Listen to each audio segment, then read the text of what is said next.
अस्सलाम वालेकुम दोस्तों, आज मिडल ईस्ट सिर्फ खबरों में नहीं है। आज मिडल ईस्ट सीधे जंग के ऐलान के मोड़ पर खड़ा है। एक तरफ यमन है जो साफ कह रहा है अगर ईरान पर हाथ उठेगा तो अमेरिकी जहाज डूबेंगे। दूसरी तरफ ईरान है जो कह रहा है हमें किसी की भीख नहीं चाहिए, हम अपना बचाव खुद जानते हैं। और तीसरी तरफ अमेरिका जो शांति की बातें करता है लेकिन समंदर में एयरक्राफ्ट कैरियर भेज रहा है, युद्धपोत बढ़ा रहा है और न्यूक्लियर धमकियां लगातार दे रहा है। सवाल सिर्फ इतना है, क्या अमेरिका पूरी दुनिया को अपने हथियारों के साए में झुकाना चाहता है या फिर यमन और ईरान अब वो मोर्चा बन चुके हैं जो अमेरिकी दादागिरी को खुली चुनौती दे रहे हैं? आज की ये तीन बड़ी खबरें सिर्फ बयान नहीं है, सीधे टकराव का अलार्म है। जहां पहली खबर देखिए, अमेरिकी जहाज निशाने पर होंगे, यही अंसारी ने कहा। दोस्तों, आज यमन से ऐसा बयान सामने आया है जिसने वॉशिंगटन से लेकर तेल अवीव तक हलचल मचा दी है। यमन की अंसारुल्लाह फोर्स के प्रवक्ता और वरिष्ठ सैन्य अधिकारी यही अंसारी ने अमेरिका को सीधी और खुली चेतावनी दी है। यही अंसारी ने साफ कहा कि अगर अमेरिका ने ईरान की इस्लामी गणराज्य पर हमला किया तो हम लाल सागर और आसपास अमेरिकी जहाजों को निशाना बनाएंगे। दोस्तों, ये कोई बयानबाजी नहीं है, ये वही यमन है जिसने पहले भी अमेरिका और इजरायली जहाजों को लाल सागर में रोककर अपने दम पर दिखाया है। यही अंसारी का यह बयान ऐसे वक्त आया है जब अमेरिका ईरान को लेकर खुली धमकियों पर उतर चुका है और मिडल ईस्ट में अपने युद्धपोत बढ़ा रहा है। यमन साफ संदेश दे रहा है अगर ईरान पर हमला हुआ तो जंग सिर्फ ईरान तक सीमित नहीं रहेगी, लाल सागर में भी बढ़ेगी, बाब अल मंदब में भी बढ़ेगी और इंटरनेशनल शिपिंग सब इसकी जद में होंगे। दोस्तों, ये बयान उस रेजिस्टेंस फ्रंट की तरफ से है जो खुद को ईरान, फिलिस्तीन और पूरे इलाके के साथ एक ही मोर्चे पर खड़ा मानता है। यही अंसारी अपने बयान के आखिर में कहा कि कुव्वत के मुकाबले कुव्वत या अली, यानी संदेश बिल्कुल साफ। अब यह टकराव धमकियों तक नहीं, सीधे जवाब तक पहुंच चुका है। सवाल अब यह है कि अमेरिका ईरान पर हमला करने से पहले इस चेतावनी को गंभीरता से लेगा या मिडल ईस्ट एक और बड़ी जंग की तरफ तेजी से बढ़ रहा है। वहीं आप दूसरी खबर देखिए, ईरानी विदेश मंत्री जेलेंस्की पर तीखा हमला। दोस्तों, दुनिया की सियासत में आज एक तेज तल्ख और बेबाक बयान सामने आया जिसने ईरान और यूक्रेन के बीच जुबानी जंग को और भड़का दिया है। ईरान के विदेश मंत्री अब्बास अरगाची ने यूक्रेन के राष्ट्रपति जेलेंस्की पर सीधा हमला बोलते हुए कहा, दुनिया अब भटके हुए जोकरों से थक चुकी है।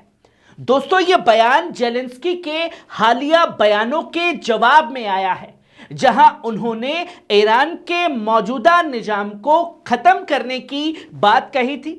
अराक्ची ने सोशल मीडिया प्लेटफॉर्म एक्स पर लिखा, जेलेंस्की ने अमेरिका और यूरोपीय टैक्स पेयर्स की जेबें खाली कर अपने भ्रष्ट जनरलों की जेबें भरी और फिर अपनी जंग को गैरकानूनी आक्रमण बताकर दुनिया से हमदर्दी बटोरते रहे।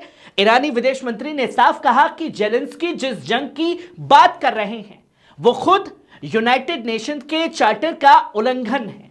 और हैरानी की बात यह है कि वही जेलेंस्की बिना शर्म अमेरिका से ईरान पर गैर कानूनी हमला करने की मांग भी कर रहे हैं।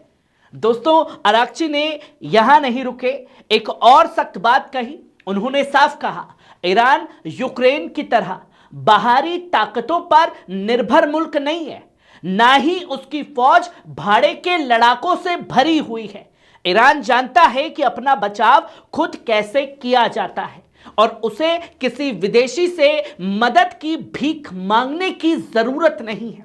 यह बयान ऐसे वक्त में आया है जब कुछ दिन पहले वर्ल्ड इकोनॉमिक फोरम में जेलेंस्की ने खुलकर कहा था कि ईरान निजाम को बचने नहीं दिया जाना चाहिए।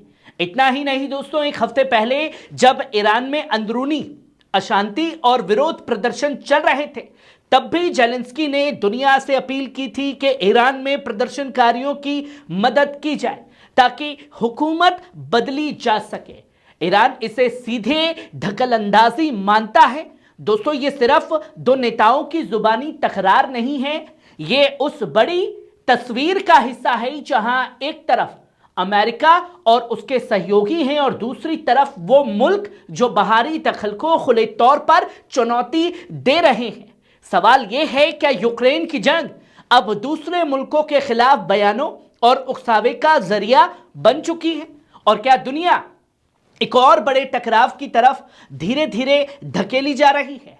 वहीं आप तीसरी खबर देखिए, अरब दुनिया की तरफ बढ़ा अमेरिकी एयरक्राफ्ट। दोस्तों, मिडिल ईस्ट में एक बार फिर अमेरिका की मिलिट्री हलचल तेज होती दिखाई दे रही है।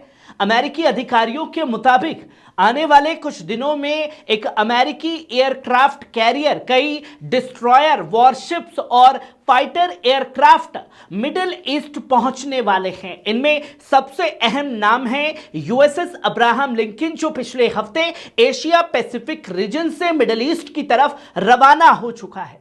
दोस्तों, यह मूवमेंट ऐसे वक्त हो रही है जब ईरान और अमेरिका के रिश्ते काफी तनावपूर्ण दौर से गुजर रहे हैं।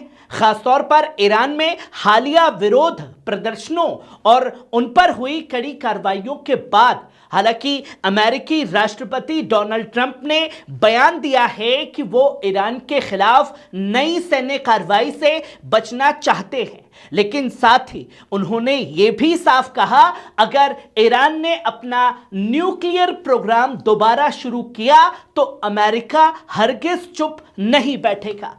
ट्रंप ने दावोस में सीएनबीसी को दिए इंटरव्यू में साफ कहा कि ईरान न्यूक्लियर नहीं कर सकता। अगर उसने फिर कोशिश की तो वैसा ही जवाब मिलेगा जैसा पहले मिला था। दोस्तों, आपको याद दिला दें कि जून 2025 में अमेरिका ने ईरान के न्यूक्लियर ठिकानों पर बड़े एयर स्ट्राइक्स किए थे और बाद में खुद दावा किया था कि इस हमले की तैयारी पूरी तरह गुप्त रखी गई। अब एक बार फिर अमेरिका मिडिल ईस्ट में एयर डिफेंस सिस्टम तैनात करने पर भी जोर दे रहा है, गौर कर रहा है। अमेरिकी एक्सपर्ट्स कहते हैं कि अक्सर ऐसे हालात में फौज बढ़ाना डिफेंसिव कदम भी हो सकता है, लेकिन इतिहास गवाह है जब जब ऐसी तैनाती हुई है, जंग का खतरा भी बढ़ा है। दोस्तों, एक और बड़ा सवाल है ईरान के न्यूक्लियर स्टॉक को लेकर। इंटरनेशनल एटॉमिक एनर्जी एजेंसी यानी IAEA ने पिछले 7 महीनों से ईरान के हाईली एनरिच्ड यूरेनियम की जांच नहीं की है, जबकि नियम के मुताबिक हर महीने वेरिफिकेशन होना चाहिए।